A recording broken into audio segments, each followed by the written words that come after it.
صحاب البايكر صباح الفل عليكم. فيديو جديد من شارعنا الجامد جدا، شارع أليكس سكوترز. والنهارده بقى يا صديقي البايكر جايبين لك حاجه جامده جدا جدا جدا. صاحبي، لو انت بتعاني من استهلاك زياده في البنزين، لو بتعاني ان السكوتر بتاعك مش بيسحب، لو بتعاني ان السكوتر الدواره فيه صعبه، لو بتعاني ان انت بتحتاج دايما تنظف كربوراتير وفك وحط والكلام ده كله، لو بتعاني طبعا بقى من الريحه اللي بتطلع من الشكمان، لو بتعاني من ان انت المحرك بتاعك خشن وقديم وعايز طبعا حاجه كده تنظف لك المحرك والكربوراتير وتظبط الدنيا، فاحنا جبنا لك الحل السحري ابن اللذينه وهو ثرمول بي. المنتج ده يا جماعه منتج هندي ودوت المنتج الاصلي. تمام، المنتج دوت يا جماعه سحر، فعلا سحر السحر السحر. طيب تعالوا كده نقرا الخواص بتاعته ونشوف المنتج دوت بيعمل ايه. اول حاجه المنتج دوت بيعملها ان هو reduce the fuel consumption by 5 to 7%، يعني ان هو بيقلل استهلاك الوقود بنسبه 5 ل 7%. تاني حاجه ان هو increase the octane number، ان هو بيزود الاوكتان في البنزين، ودي حاجه كويسه. كل ما الاوكتان بيزيد كل ما طبعا الاحتراق بيزيد، ودوت بيدي قوه وعزمه اكتر. تالت حاجه بيعملها ان هو clean the fuel injection and engine parts، ان هو بينظف الانجكشنز لو السكوتر انجكشن، وكمان بينظف الاجزاء بتاعه الموتور. تمام، كمان هو بيعمل ايه لونجر انجن لايف، يعني بيحافظ على الموتور بتاعك لمده اطول وبيديله سلاسه. ريديوس مينتيننس كوست، يعني بيقلل مصاريف الصيانه، لان هو طبيعي بيحافظ على الاجزاء الداخليه وبيزيتها، يعني بيحافظ عليها من الصدى بقى والحاجات دي كلها والتآكل وكده. كمان ريديوس ايميشنز، يعني بيقلل الانبعاثات اللي بتبقى خارجه من الشكمان او الروائح بتاعه الحرق او الكلام ده كله. طيب زي ما انتم شايفين كده يا جماعه، هو المنتج دوت اهو، بصوا مرسوم عليه الحاجات اللي هو الريكومندد ليها، ان احنا نقدر نستخدمه في العربيات، نقدر نستخدمه في الموتوسيكلات، وطبيعي نقدر نستخدمه في السكوتر.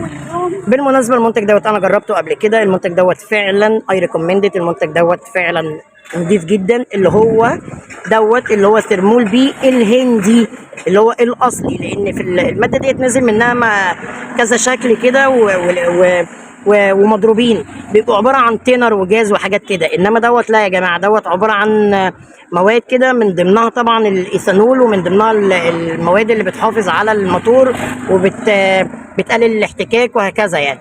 تمام، فعشان كده انا بقول لكم لو انت بتعاني من طبعا زياده في استهلاك البنزين، دخنه سودا، الكربوراتير عايز يتنضف، فالمنتج دوت هيكون حل كويس جدا ليك. وما تنساش ان انت تشوف التجربه الفعليه واحنا مجربينه لما حطيناه في التانك. تمام، ودلوقتي هنوريكم طبعا التجربه واحنا بقى بنحطه وبنجربه وبندور السكوتر، وهنسمعكم الصوت ماشي ازاي.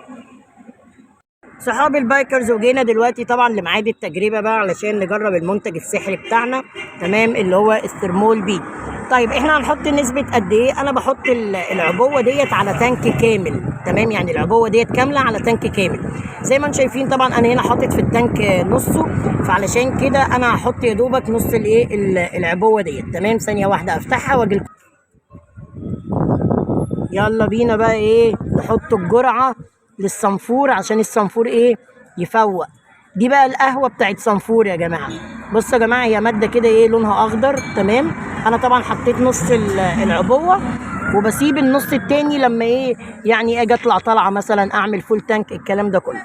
اول حاجه طبعا احنا حطينا اهو زي ما انتم شايفين، هنقفل بقى التانك بتاعنا وندور يا دوبك بس كده لمده مثلا دقيقتين 3، واتفرج بقى على السحر اللي هيحصل. اتفرج على السحر اللي هيحصل. يلا بينا ندور ونسمع الصوت. يلا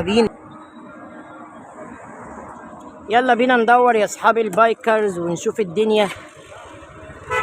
والله دار من تكه يا جدعان. كان من شويه عمال يعافر معايا، والله دار من تكه. اسمعوا صوته كده ما شاء الله. بصوا يا جماعه، والله تحسوا ان النتيجه فعليه. الله اكبر، مفيش اصوات اصلا طالعه من الشكمان يعني. ده يا جماعه التجربه فعليه للمنتج السحري ثرمول بي. تمام، ده منتج انا بنصح بيه لو انت بتعاني طبعا من سحب زياده في البنزين، قله سحب، قله عزم، عايز تنظف الكربوراتير ومش عايز تفك، فالمنتج دوت يا جماعه من الاخر بيخلص الشغله جدا جدا جدا. تمام، وبالمناسبه المنتج دوت هندي، يعني صناعه هنديه. فالمنتج دوت على فكره انا جربته كذا مره، وبصراحه المنتج ده ناجح جدا جدا، فاي ريكومندد. وفي الاخر بنقول لكم ارجو تكونوا استفدتم. جينا بقى للجزء الاخير من الفيديو بتاعنا، التست درايف. هنطلع دلوقتي على الطريق علشان نجرب المنتج بتاعنا بقى بعد ما ايه طبعا حطيناه في التانك. تمام. وانا سخنت الموتور بتاعي حوالي مثلا دقيقتين. تمام. هنبدا بقى ان احنا ان شاء الله نطلع نجربه كده على الطريق ونشوف الدنيا ايه ماشيه ازاي. بسم الله، يلا بينا. بصوا يا جماعه، هو ايه يعني مبدئيا تكة البنزين اختلفت. يعني مثلا الاول كنت ادي تكة بنزين فيتحرك ايه مثلا بالراحة. دلوقتي تكة البنزين حاسس ان هي بتخليني اجري، يعني حاسس ان السكوتر فيه اندفاع. حاجة كمان حاسس ان السكوتر ناعم، يعني حاسس ان السكوتر بقى ناعم كمان. يعني كان في زي صوت كده مثلا ان انا احس ان الموتور بيعافر معايا، بس دلوقتي لا، الصوت ده اختفى تماما. يعني حاسس اصلا ان الموتور بيهب، يعني حاسس ان